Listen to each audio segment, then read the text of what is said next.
আসসালামু আলাইকুম বন্ধুরা, কেমন আছেন সবাই? আজকে ভেন্ডি দিয়ে শুটকির দারুণ মজার একটা রেসিপি নিয়ে আপনাদের সামনে হাজির হয়েছি।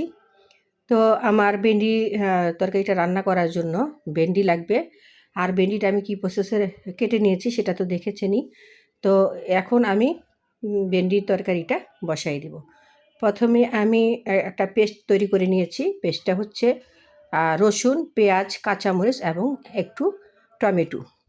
তো এটা একটু ভালো করে একটু ভেজে নিয়েছি।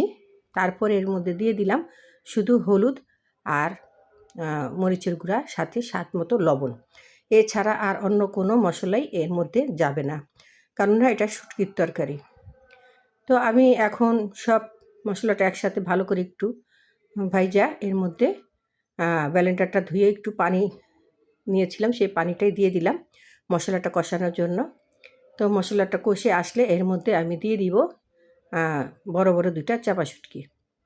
তো চাপা শুটকিটা দিয়েও কিছুক্ষণ আমি ভালো করে নাড়াচাড়া দিয়ে একটু সামান্য পানি দিয়ে চাপা শুটকিটাকেও আমি ভেজে নেব। আর আমার চুলায় কিন্তু গ্যাস একদমই অল্প, সেজন্য দেখেছেন আমি কি একটা কারিগরি করেছি।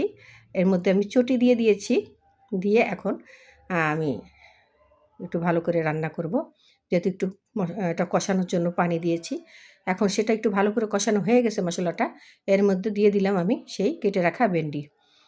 তো এই তো ভেন্ডিটা দিয়েও আমি ভালো মতো নাড়াচাড়া দিব, দিয়ে কিছুক্ষণ কষাবো।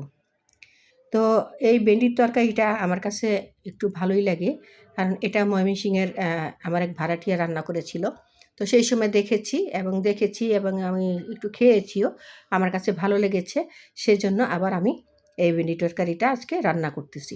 তো আপনাদের সাথে শেয়ার করতেছি যে আসলে এইভাবে তরকারিটা রান্না করলে কিন্তু খেতে খুব ভালো লাগে এবং টেস্টি হয়। তো এখন আমি ভেন্ডিটা একটু কষানোর জন্য, যেহেতু শুটকি দিয়েছি, সামান্য পরিমাণ পানি দিলাম।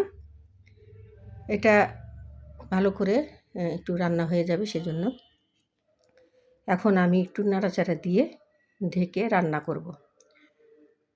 তো এই তো আমার ভেন্ডি তরকারিটা প্রায় হয়ে আসছে।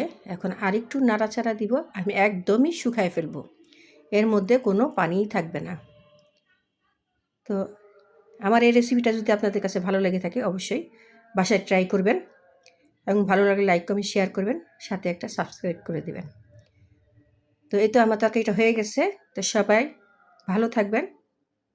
আল্লাহ হাফেজ।